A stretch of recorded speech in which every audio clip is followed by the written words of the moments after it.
আমার নবী বলেন, ও দুনিয়ার ইমানদার মুসলমানেরা, তোমাদের ঘরগুলা গোরস্থান বানাইও না রে, ঘরের কবর বানাইও না, ঘরের কবর বানাইও না।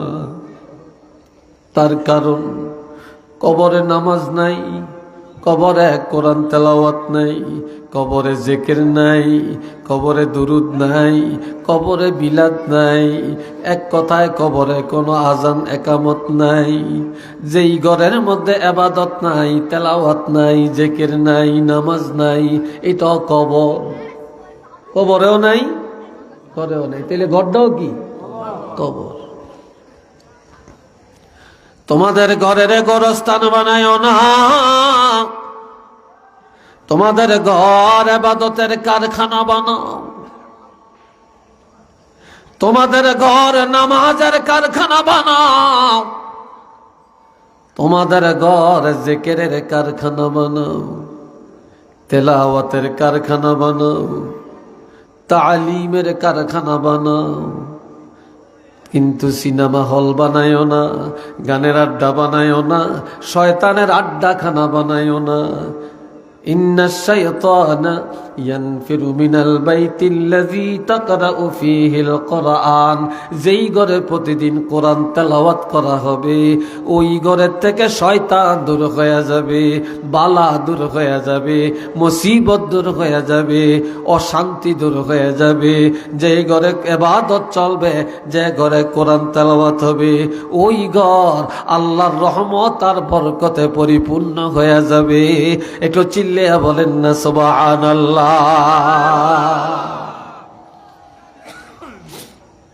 আজকাল জানুন না আছে, কিন্তু মানুন না নাই। আগের যুগের মায়েরা কম জানতো, লেখাপড়া কম জানতো, কিন্তু কোরআন মুক্তবে পড়তো। সকালবেলায় কোরআন শরীফ পড়ন ছাড়া কোনো কাজ করতো না।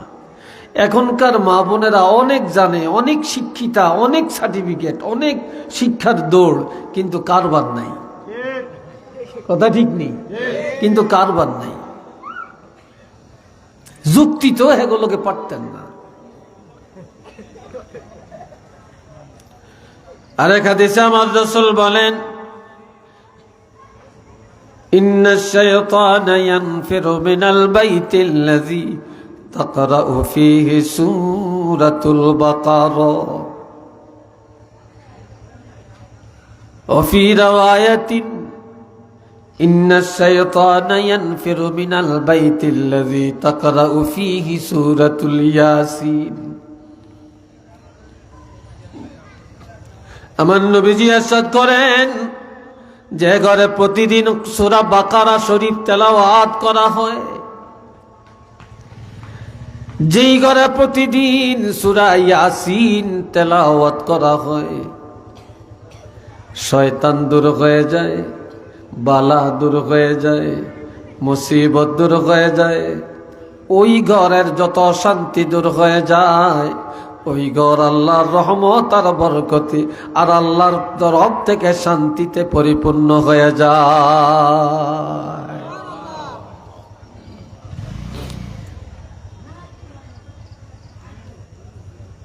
এ বাবা জিরানে আমার,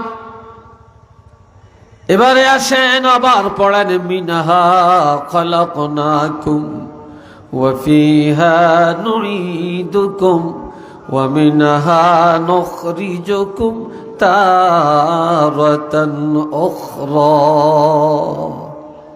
আল্লাহ বলছেন, বান্দারে, এই মাটি দ্বারা আমি আল্লাহ তোমাদেরকে বানাইছি। কি দিয়া বানাইছি? জোরে কর। প্রথমেই আল্লাহ বললেন, এই মাটি দিয়ে তোমাদেরকে বানাইছি। এটার আরো কথা আছে। এই মাটির দিকে তাকাও,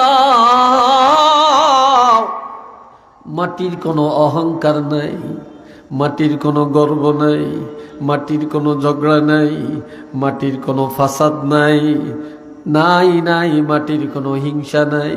এই মাটিতে ভালো মানুষও চলে, খারাপ মানুষও চলে, ইমানদারও চলে, বেঈমানও চলে। এই কবরে সব রঙের মানুষ আছে, কিন্তু মাটি কোনোদিন মাতামাতি করে না, বাধা দেয় না। এই মাটিতে সেজদা দেয়, এই মাটিতে কোরআন পড়ে, আবার এই মাটিতে শিরক করে, এই মাটিতেই কুফরি করে। মাটি কোনোদিন কাউকে কিছু বাধা দেয় না। এই মাটিতে যার মনে যেমনে চায় চলে, কোনোদিন মাটির আওয়াজ নাই। কাজী এই মাটি দিয়া তোমার ঘরে আমি আল্লাহ বানাইছি। তোমরা মাটির মানুষ, মাটির মতো তোমরা সহনশীল আর ধৈর্যশীল হয়ে যাও। কারো মাথায় বাড়ি দেওয়ার চেষ্টা করিও না, জুলুম করার চেষ্টা করিও না, তারপরে সন্ত্রাসী করার চেষ্টা করিও না। এই মাটির মতো মানুষ হয়ে যাও। একটু চিল্লে বলেন না সুবহানাল্লাহ। কাজী বানাইছি মাটি দিয়া, মাটির কিছু নাই, আর তোমরা মাটির মানুষ হইয়া এত অহংকার কেন?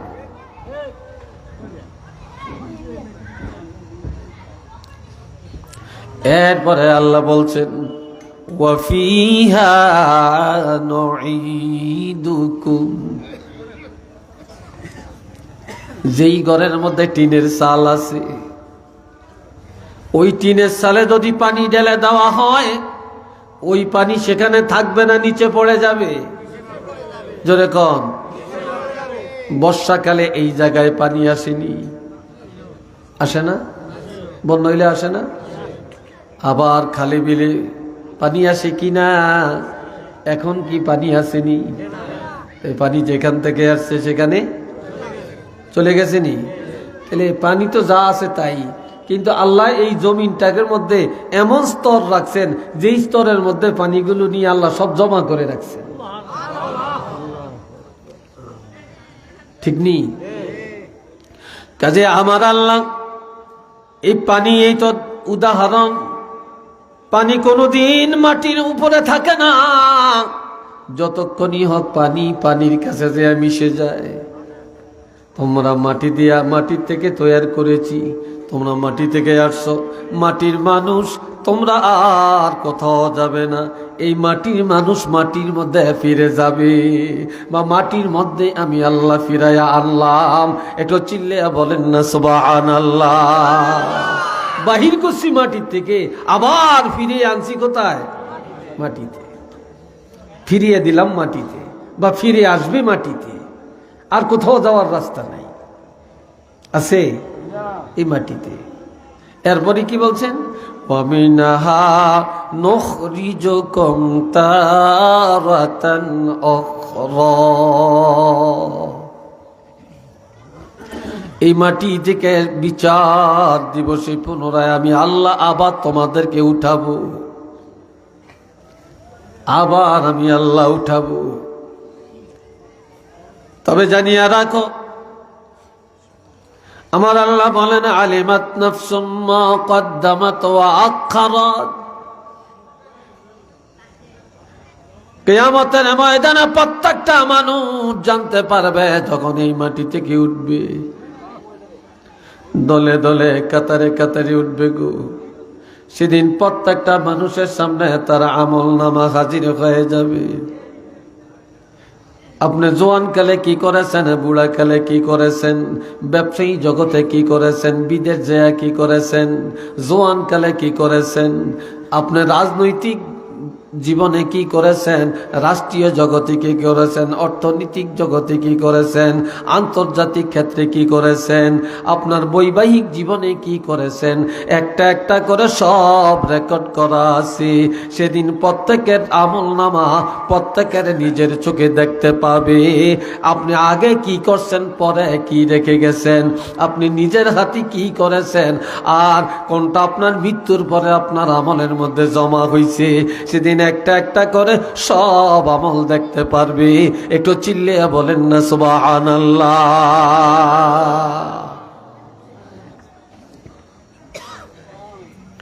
শুধু এটাই না রে, সেদিন প্রত্যেকটা কবরের দরজা খুলে দেওয়া হবে। সেদিন প্রত্যেকটা কবরের দরজা খুলে দেওয়া হবে।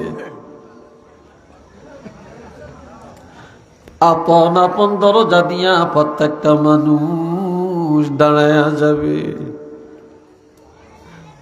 তবে সেদিন সবাই থাকবে উলঙ্গ, সবাই থাকবে উলঙ্গ, কারো শরীরের মধ্যে কাপড় থাকবে। হযরত আম্মা জান আয়েশা সিদ্দিকা বলেন, ইয়া রাসূলুল্লাহ, যেদিন সব উলঙ্গ দাঁড়াবে সেদিন আমি আয়েশা কি উলঙ্গ দাঁড়াবো নাকি কেমনে দাঁড়াবো? নবী বললেন, হ্যাঁ তুমিও দাঁড়াইবা। আমার উপায় কি, কিভাবে আমি সেদিন উলঙ্গ থাকব? নবীজি বললেন, আয়েশা রে, সেদিন নারী পুরুষ সব উলঙ্গ দাঁড়াবে, কারো শরীরের মধ্যে কাপড় থাকবে না। তবে সেদিন প্রত্যেকটা মানুষ তার নিজ আমলনামা নিয়ে এত পেরেশান থাকবে, হায় হায় কি জানি হয়, কি জানি হয়, কি জানি হয়, আজগা কি জানি হয়, আল্লাহর দরবারে কি জবাব দিয়ে। সেদিন প্রত্যেকটা মানুষ নিজের আমলনামা নিয়ে এত চিন্তিত হবে, এত পেরেশান হয়ে যাবে, সেদিন কেউ কারো দিকে তাকাইবার ক্ষমতা পাবে না, কেউ কারো দিকে নজরও করতে পারবে না।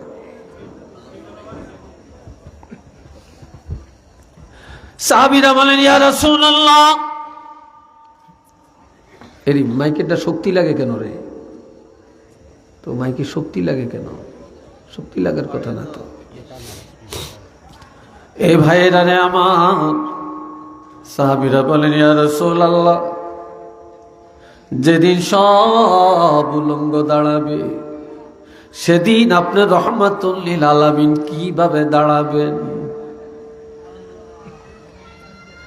কিভাবে দাঁড়াবেন?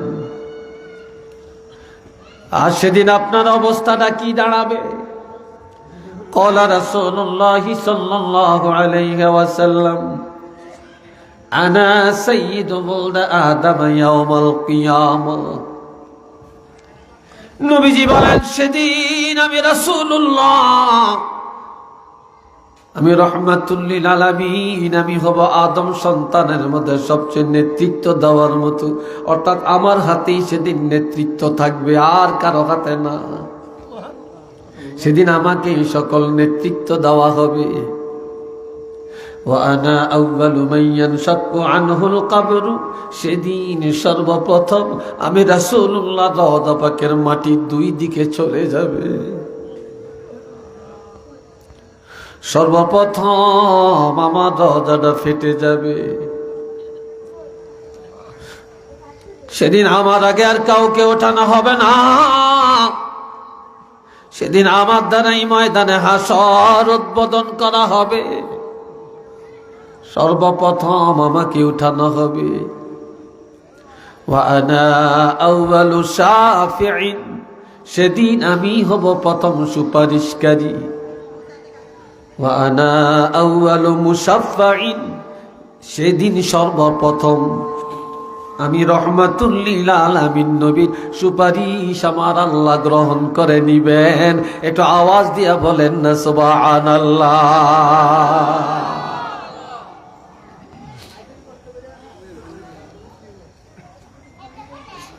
আমার আল্লাহ আরো বলেন, ইয়াউমা ইয়াকুমুর রূহু ওয়াল মালাইকাতু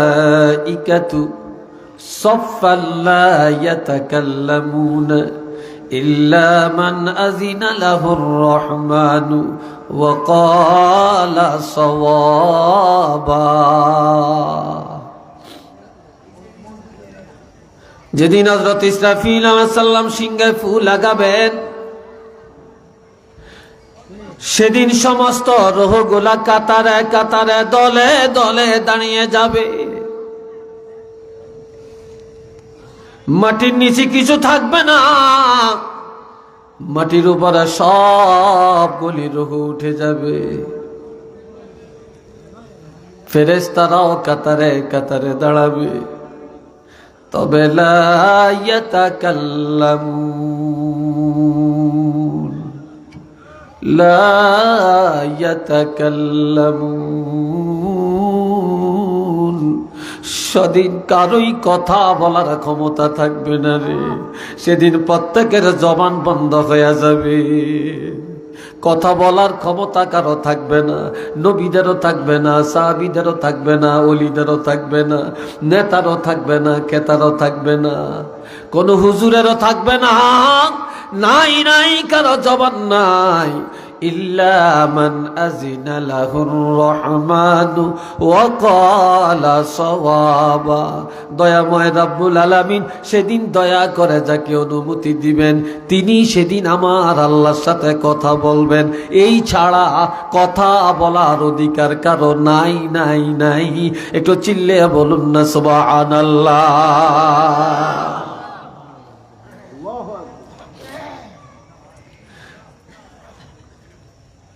সাহাবীরা জিজ্ঞেস করেন, ইয়া রাসূলুল্লাহ, সেদিন সবার জবান বন্ধ থাকবে, আপনারও জবান মোবারক বন্ধ নাকি?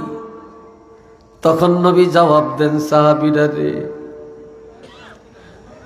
যেদিন সব উলঙ্গ দাঁড়াবে সেদিন আমি রহমাতুল লিল আলামিন উলঙ্গ দাঁড়াবো না।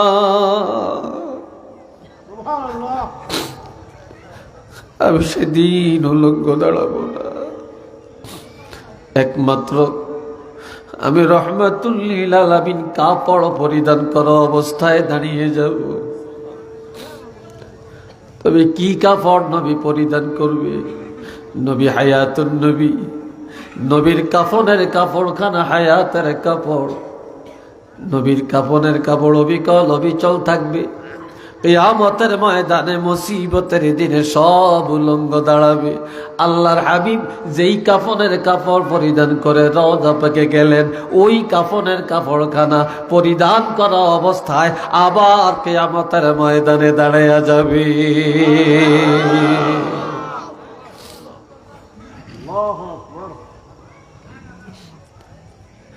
সাহাবীরা প্রশ্ন করলেন, ইয়া রাসূলুল্লাহ,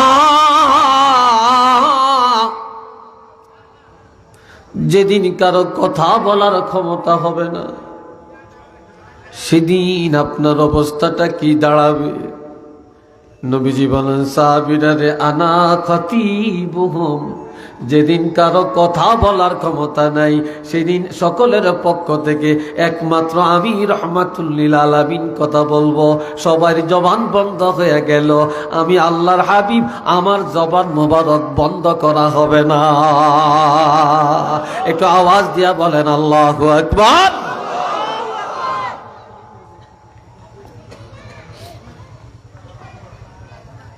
সাহাবীরা আবার প্রশ্ন করেন, ইয়া রাসূলুল্লাহ, সেদিন আপনার উম্মতের চিনবেন কিভাবে? নবীজি বললেন, তিনটা কারণে আমার উম্মতের পরিচয় পাবো। বলেন কয়টা কারণ? আর একটু জোরে কর না, কয়টা কারণ? তিনটা কারণে আমার উম্মতের পরিচয় পাবো।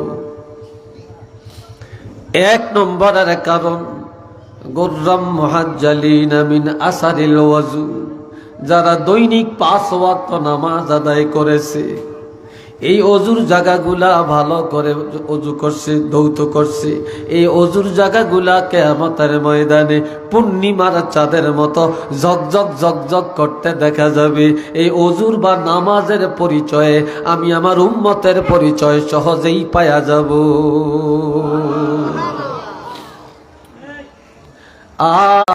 করে ওজুর পানিগুলো যখন শরীর থেকে টপ টপ টপ টপ করে ঝরে পড়ে, প্রত্যেকটা পানির ফোঁটার সাথে এই দেহের মধ্যে যত গুনাহ, এই গুনাহগুলো ওজুর পানির সাথে জড়িয়ে পড়ে।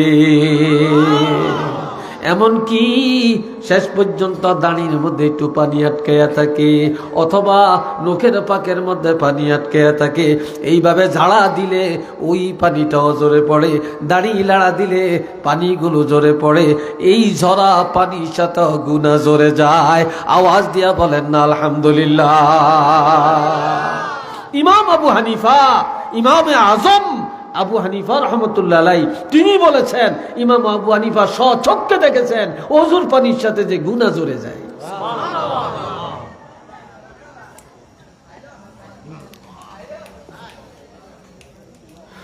আল্লাহ, এবার দুনিয়াতে আজ থেকে 10 বছর আগে এত সুন্দর বাড়ি ঘর ছিল না, এত বিল্ডিং ছিল না,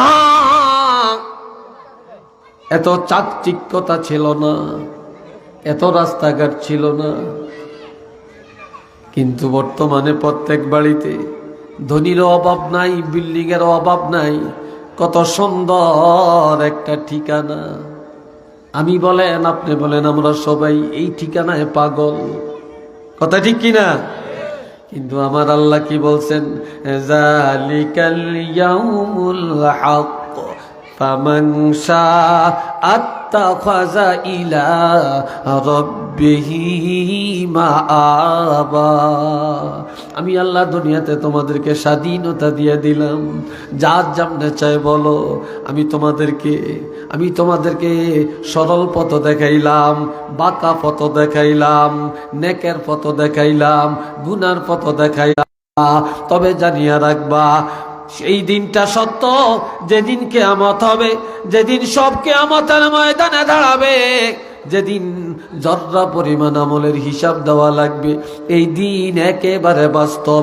তবে আমি আল্লাহ তোমাদেরকে অগ্রিম জানিয়ে দিতে চাই, তোমরা দুনিয়ার ঠিকানার পিছনে দৌড়াইও না। যেহেতু কবরে যাওয়া লাগবে, কিয়ামতের ময়দানে দাঁড়ান লাগবে, মৌতের আগেই তোমরা এমন একটা ঠিকানা আল্লাহর দরবারে জান্নাতে বানিয়ে লাও, এই ঠিকানাটা লইয়া যেন কবরে যাইতে পারো। আল্লাহর দরবারে একটা ঠিকানা বানাইয়া ওই ঠিকানা লইয়া তোমরা কবরে মাথা দাও।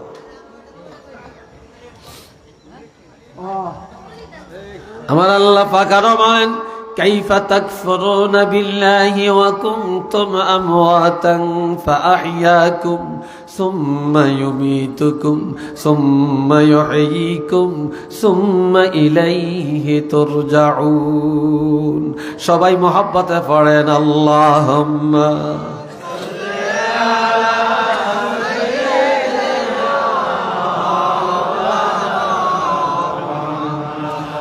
وعلى آل سيدنا مولانا محمد أرزر اللهم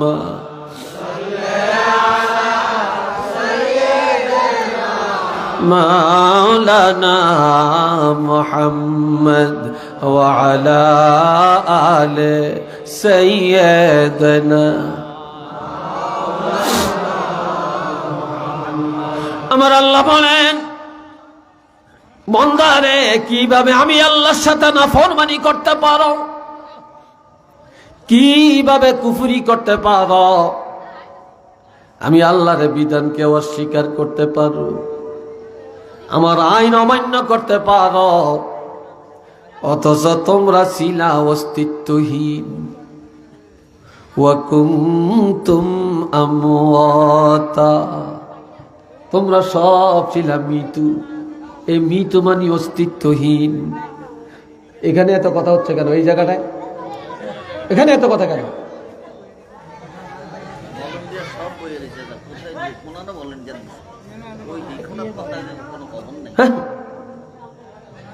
ও হ্যাগটিন হুনুন দরকার।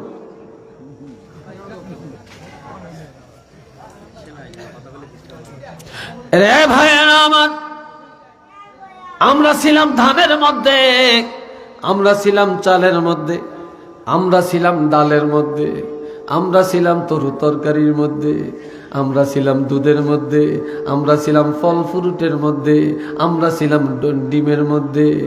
আমরা এই খাওয়া খাদ্যগুলি যখন খাইলাম, খাওয়ার পরে আমাদের শরীরে রক্ত হইছে, মাংস হইছে, আমাদের শরীরে নাপাক পানি তৈরি হইছে। তাহলে আমাদের এই শরীর যেটা দ্বারা আমরা মানুষ তৈরি হয়, যে নতফা, এই নতফাটা ছিল খাওয়া খাদ্যের মধ্যে, ঠিক না? এই জন্য আল্লাহ বলছে কুনতুম আমওয়াতা, তোমরা ছিলে অস্তিত্বহীন। এরপরে আমি আল্লাহ বাবার মাধ্যমে মায়ের রেহেমের মধ্যে নিয়া,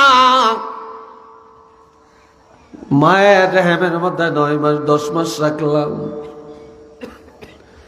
মায়ের পেটের মধ্যেই তোমাদেরকে আমি জীবন দান করলাম,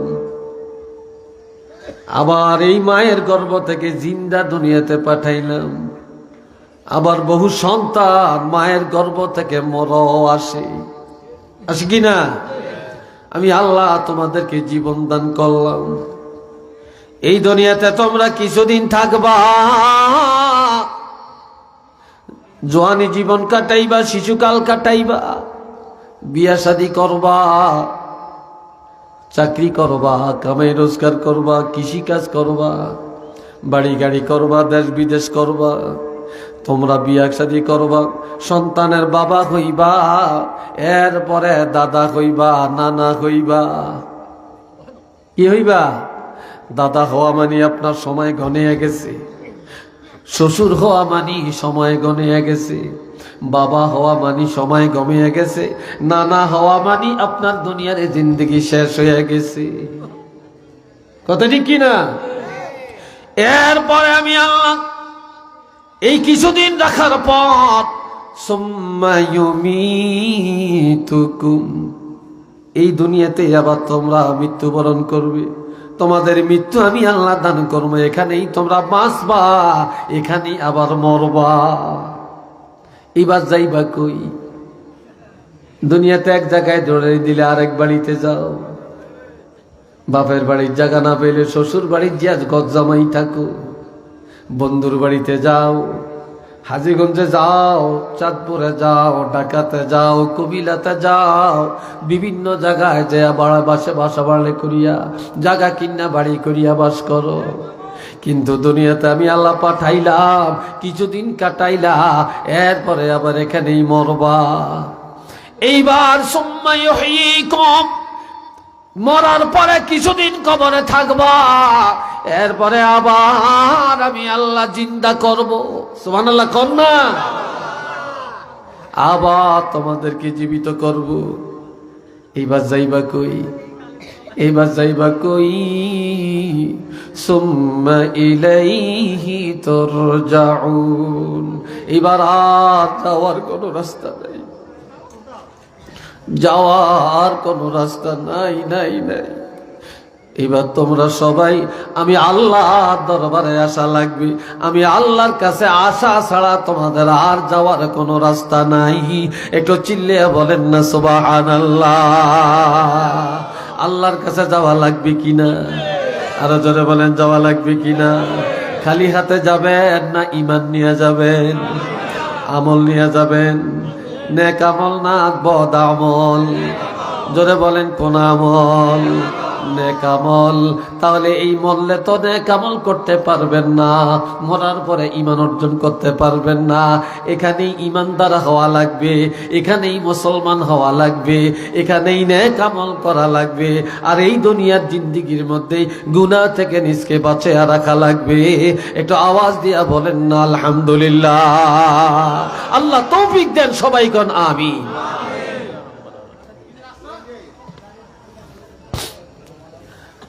রে ভাইরা আমার, قل إن الموت الذي تفرون منه فإنه ملاقيكم عن محمود بن لبيد رضي الله تعالى عنه أن النبي صلى الله عليه وسلم قال اثنتان يكرههما ابن الآدم الموت والموت خير للمؤمن من الفتنة الدنيا ويكره قلة المال وقلة المال قلة الحساب. এটা আল্লাহু আকবার কন্যা। আল্লাহর হাবিব ইরশাদ করেন, দুইটা জিনিস মানুষ বেশি অপছন্দ করে। কয়টা? জোরে বলেন, কয়টা? দুইটা জিনিস মানুষ পছন্দ করে না।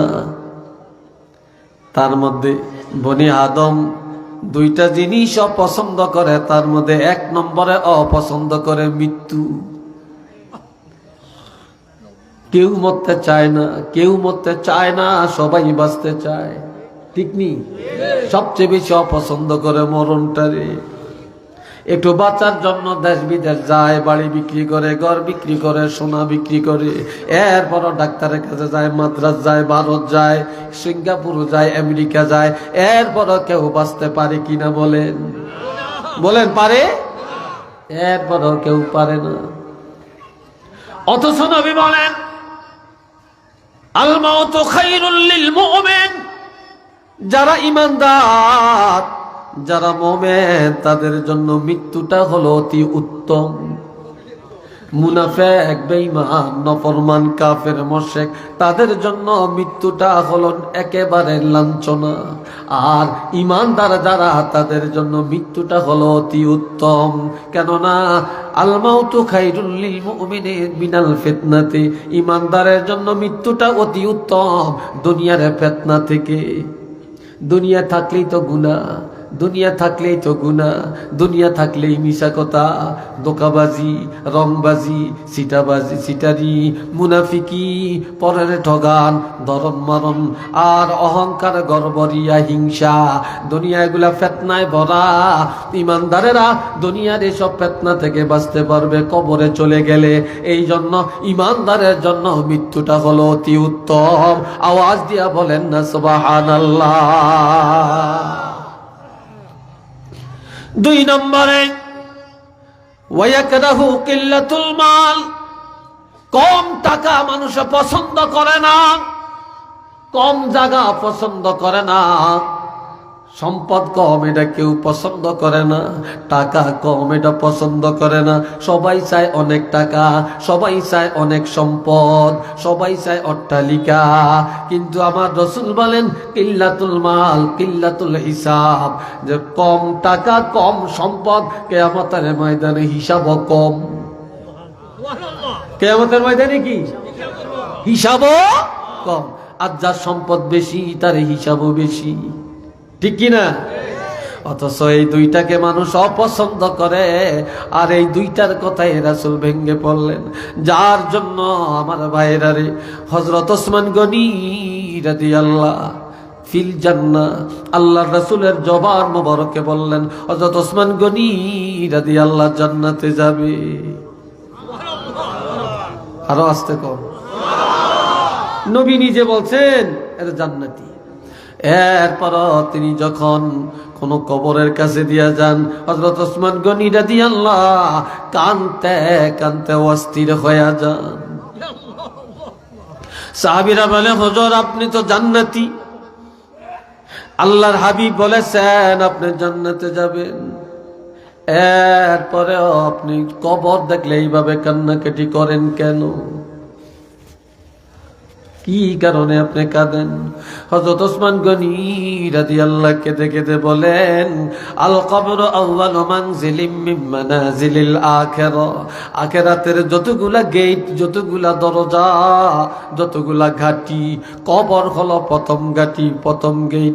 এই প্রথম গেটের মধ্যে যেই লোকটা নাজাত পাওয়া যাবে, সব জায়গায় নাজাত পাওয়া যাবে, আর কোথাও ধরা খাবে না, খাবে না। আর যে লোকটা কবর প্রথম গেটের মধ্যে ধরা খায়া যাবে, এই লোকটা আর কোন গেটের মধ্যে নাজাত পাবে না। একটু চিল্লে বলেন না সুবহানাল্লাহ। আমার আল্লাহ বলছেন আল্লাযীনা কাযযাবু বিআয়াতিনা واستكبروا عنها لا تفتح لهم أبواب السماء ولا يدخلون الجنة حتى يلج الجمل في سم الخياط। সবাই একটু জিকির করেন লা ইলাহা ইল্লাল্লাহ, লা ইলাহা ইল্লাল্লাহ, লা ইলাহা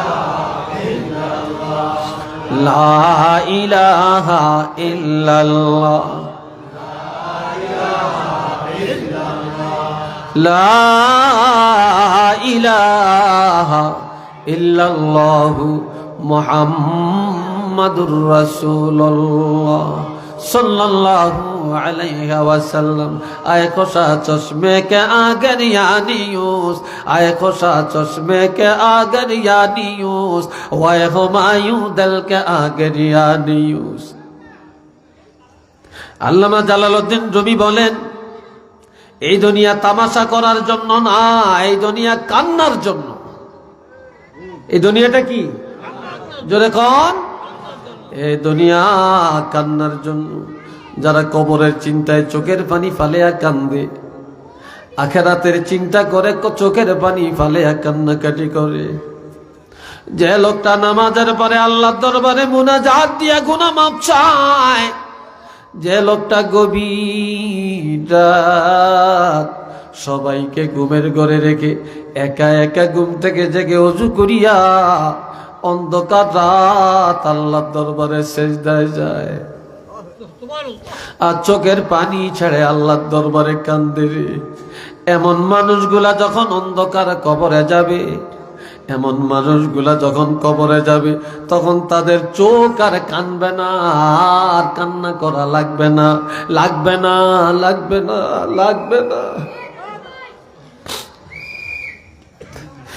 এই দুনিয়ায় কবরের ভয়ে, আখিরাতের ভয়ে, আল্লাহর ভয়ে, গুনার ভয়ে যারা কান্নাকাটি করে যাবে, এমন লোকগুলা যখন অন্ধকার কবরে যাবে, তখন তাদের অন্তর আনন্দে হাসতে শুরু করে দিবে।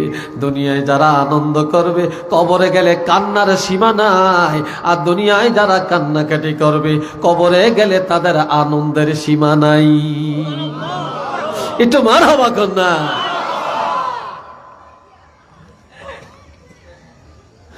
বাবাজিরা রে আমার, দুনিয়াতে যদি জিজ্ঞাসা করে বাড়িটা কার, কয় আমার। এই দালানটা কার, বলে আমার। বাগান কার, বলে আমার। কয় দিঘিটা কার, কয় আমার। কয় এই যে খোদাই বিলের এত বড় বিল, এটার এতটার মালিককে, কয়টা সাইডা নিয়ে আমার। এই মার্কেট কার, বলে আমার। কিন্তু কবি বলেন, চন্দে গুই বাগামাম বস্তানমান, চন্দে গুই বাগামাম বস্তানমান, ইনা গুই গর গরস্তানমান। মানুষ এত বোকামি কেন করে? এত বোকামি কেন করে? মানুষ কেন আমার আমার আমার আমার করে? এগুলা তো আমার না, এগুলা সব কার? যদি বলেন কার? সব কিছুর মালিক কে? কুলিল্লাহুম্মা মালিকাল মুলক, সব কিছুর মালিক আল্লাহ। যদি বলেন কে? আমরা কয়দিন হরি দিই, কয় মানুষ যে আমার কাকা সেলিগুন কারকা আমার, এই জ্ঞানাতি, এই জ্ঞানাতি, ঠিক আছে এটা বলবেন। কয় আমার আমার করিয়া এই যেগুলো আমার বলে, এদের পিছনে জিন্দিগি শেষ করলা, অথচ যে প্রকৃত মালিক, সেইটার জন্য তো জিন্দিগি শেষ করো না। কথা ঠিক কিনা? মানুষ কি বোকামি করে? চন্দা গোই বাগামাম বস্তানমান, ইনা গই গর গরস্তানমান। মানুষ এই কথা কেন বলে না? এই ঘর আমার না, এই বাড়ি আমার না, এই দালান আমার না, এই টাকা আমার না, এই সম্পদ আমার না। আমার হলো একটা জায়গা, সেটা হলো যেই কবরে আমার বাবা, যেই কবরে আমার মা, যে কবরে আমার দাদা, যে কবরে নানা, যে কবরে পূর্বপুরুষ, যে কবরে আমার ওস্তাদেরা, যে কবরে আমার পিসাবেরা, যে কবরে দুনিয়ার নবীরা, যে কবরে সাহাবীরা, যে কবরে ওলি আল্লাহরা। কাজেই আমিও এই কবরের মালিক। কবর ছাড়া আমার ভাগ্যের কিছু নাই। যারা নিজের সম্পদ কবর মনে করে, তারাই ওলি আল্লাহ হইয়া কবরে যাইতে পারে, তারাই কবরে যেতে পারে। আর যারা আমার আমার কয়ে শুধু এর পিছনেই দৌড়ায়, তারা কখনো আমল লইয়া আর ইমান লইয়া কবরে যাইতে পারে না। এরা বলল না আমার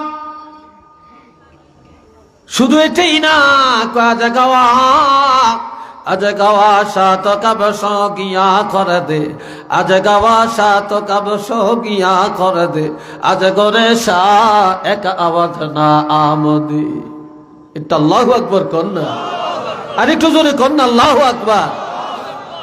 আমগো দেশের যুবকেরা কয় আমরা আরো বড় হইয়াম, আর বুড়া হইয়াম, বিয়া শাদী করিয়াম, ছেলে মেয়ে হবে, দাদা নানা হইয়াম, এরপরে মসজিদ ধরিয়াম, এরপরে দাঁড়ি রাখিয়াম, এরপরে টুপি মাথার দিয়াম, এরপরে গাঞ্জা খাওয়ান ছাড়িয়াম, মদ খাওয়ান ছাড়িয়াম, শয়তানি বদরামি সব ছাড়িয়া একেবারে পাক্কা দরবেশ হইয়া যাইয়াম। ও যুবকরা, তোমার কি সুযোগটা আছে? জোরে বলেন আছে? এই জন্য কবি বলেন, আজ গাওয়া সাত কাবসু গিয়া করে দে, আজ গরে সা এক আওয়াজ না আমদে। ও যুবক, নজর করে দেখো কত জোয়ানেরা তোমাদের মতো কবরে ঘুমাই রে, কত জোয়ানে কবরে ঘুমায়। আবার তাকে দেখো কত 80 বছর, 90 বছর, 100 বছরের বুড়াও দুনিয়াতে আল্লাহ বাঁচাইয়া রাখছে। এই তারা কথা কয় কিলে আপনি করে কি আইছে? বুড়া মানুষ এত কথা কয় না।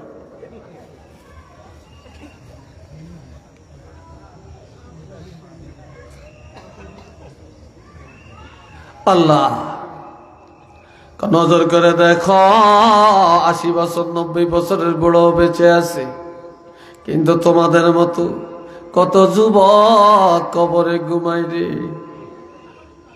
যেই যুবকের জামা কাপড়ের ইস্তারি দাগ ভাঙতে দেয় না, ধুলাবালি লাগতে দেয় না, কত সাবান লাগাইছে, কত আলিশান করে চুল রাখছে, কত মোস কাটছে, কত হাই পাই চলছে, কত টাইটুই লাগাইছে, ওই যুবকের কবরে যায় দেখো তার কবরের মধ্যে দুলপাকা ছুটে গেছে। কত গরুয়ে ঘাস খায়, কত ছাগলে খায়, কত কুকুর শুয়ে ঘুমায়, কত বিড়াল ঘুমায়, কত বানর বাসা বেঁধে থাকে।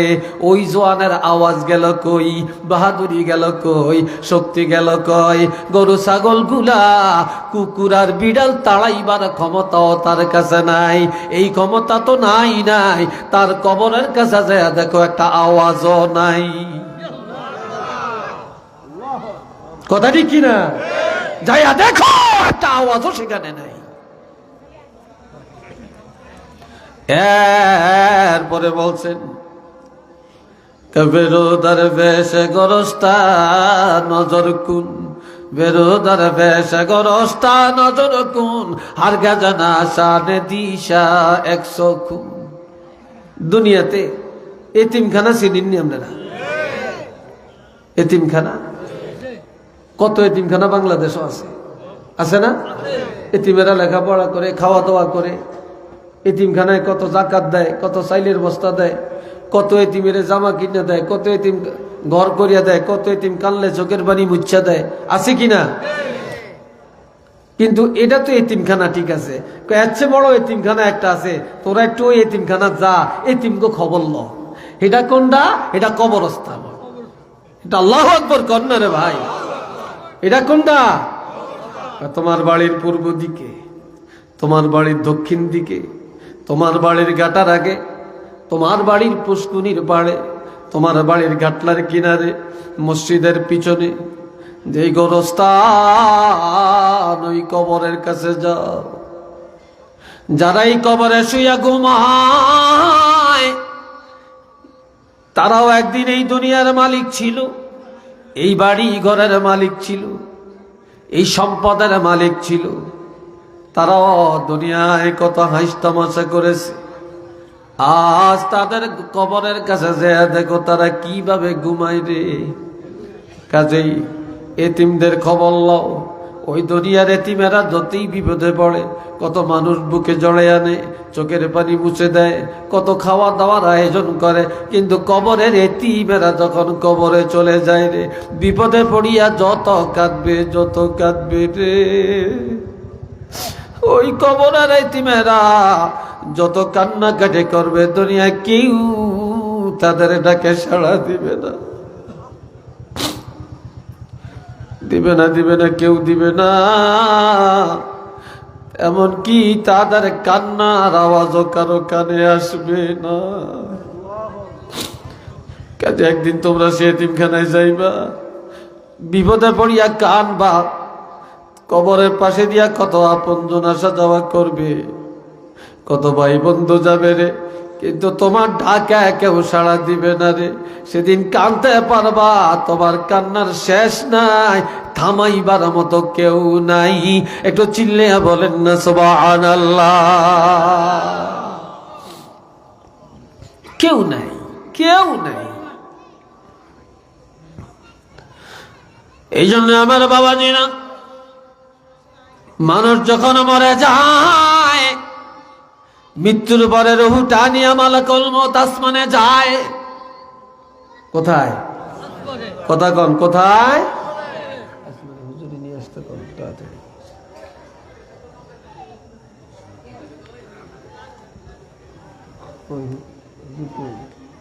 নয়টা আসার কথা কন। আল্লাহ হুজুরকে নিয়ে এসে মোহাব্বত পড়েন, আল্লাহুম্মা সাল্লি আলা সাইয়্যিদিনা মাওলানা মুহাম্মদ ওয়া আলা আলি।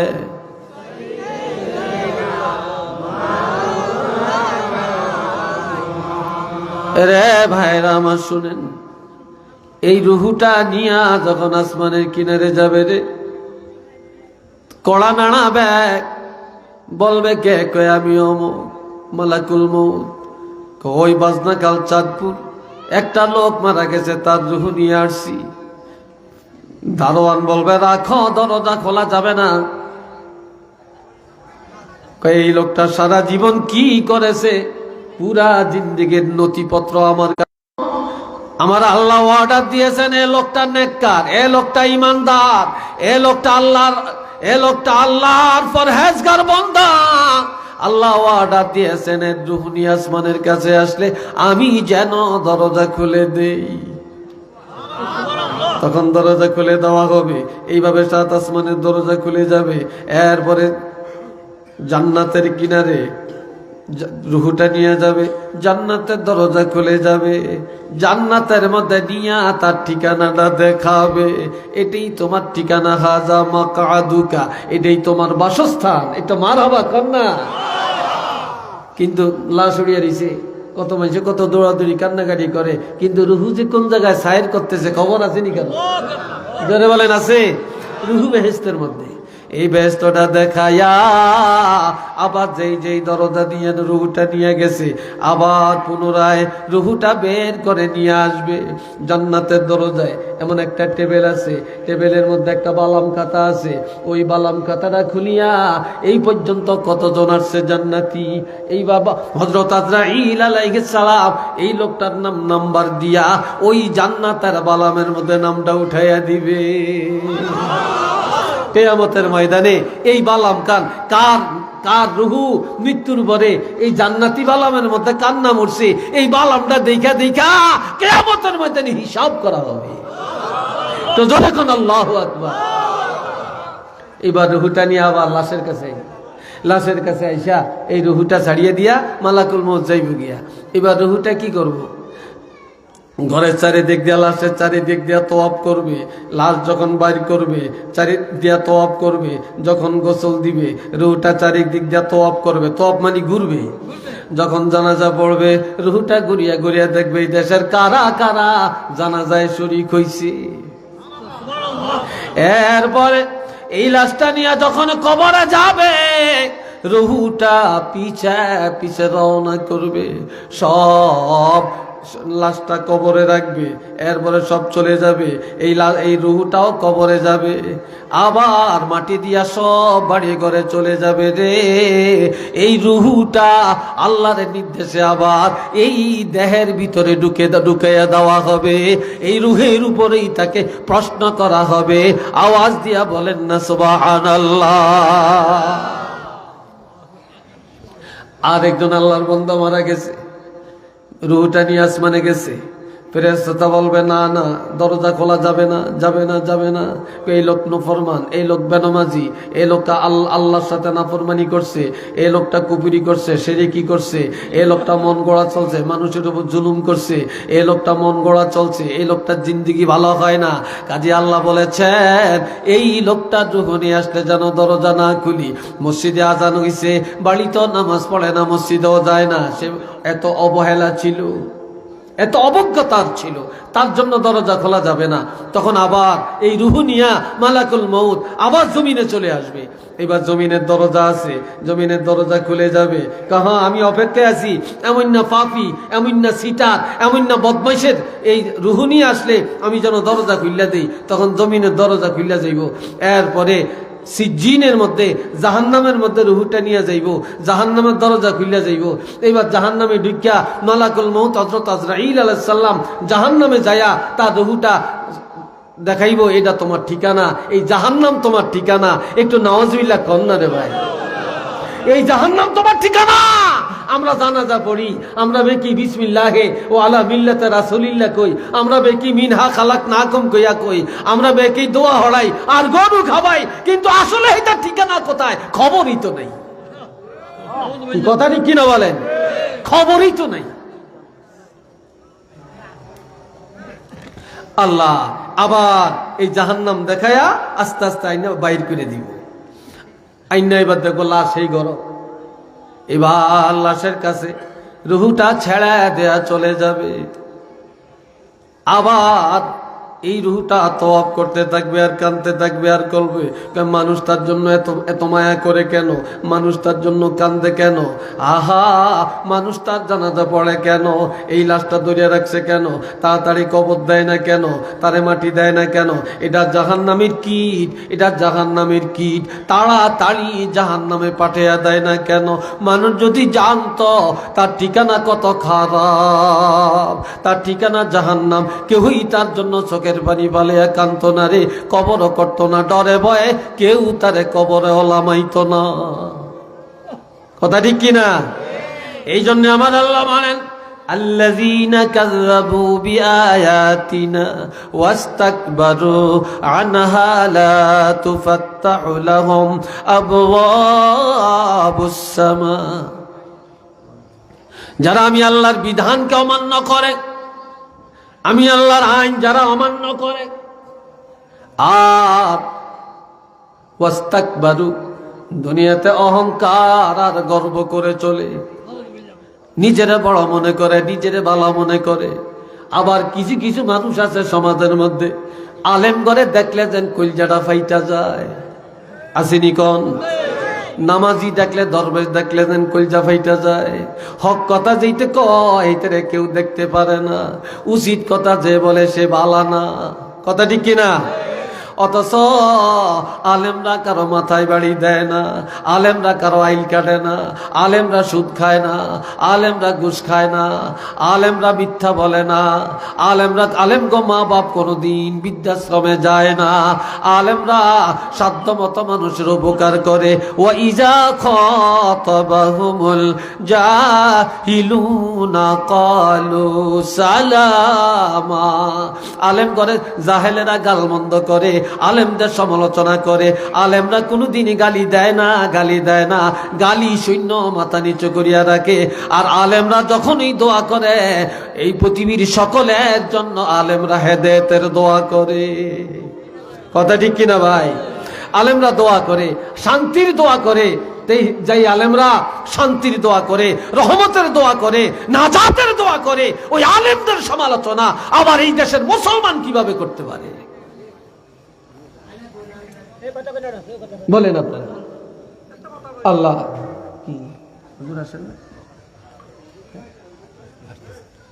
টাইম তো টাইমে, আমার টাইম দিল 9টা।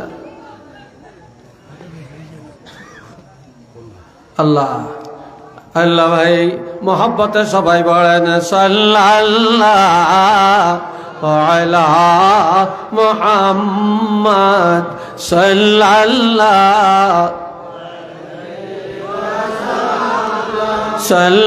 সাল্লাল্লাহু আলা মুহাম্মদ।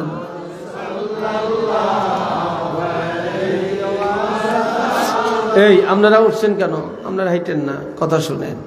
এরপরে আল্লাহ বলেন ওয়ালা ইয়াদখুলুনাল জান্নাতা, এই মিথ্যাবাদী আর অহংকারীরা জান্নাতেও যাবে না, যাবে না। হাত্তা ইয়ালিজাল জামালু ফি সাম্মিল খিয়াত, একটা দ্রুতগামী ওট অথবা একটা গোড়া, একটা সুইর ছিদ্র দিয়া যাওয়া যেমন সম্ভব না, আর একটা মিথ্যাবাদী আর অহংকারী কোনো দিন আল্লাহ জান্নাতে যাওয়া সম্ভব না। সুইর ছিদ্র দিয়া ওট যাইতে পারবে? যেমন যাইতে পারবে না অহংকারী, মিথ্যাবাদী, জালেম, শয়তান, এরা কখনো আল্লাহর জান্নাতে যাইতে পারবে না। তাই কাজেই আসুন আমরা সবাই এই কবরের শিক্ষা, মওতের শিক্ষাটা গ্রহণ করি, অহংকার, গর্ব, রিয়া, হিংসা ত্যাগ করে আর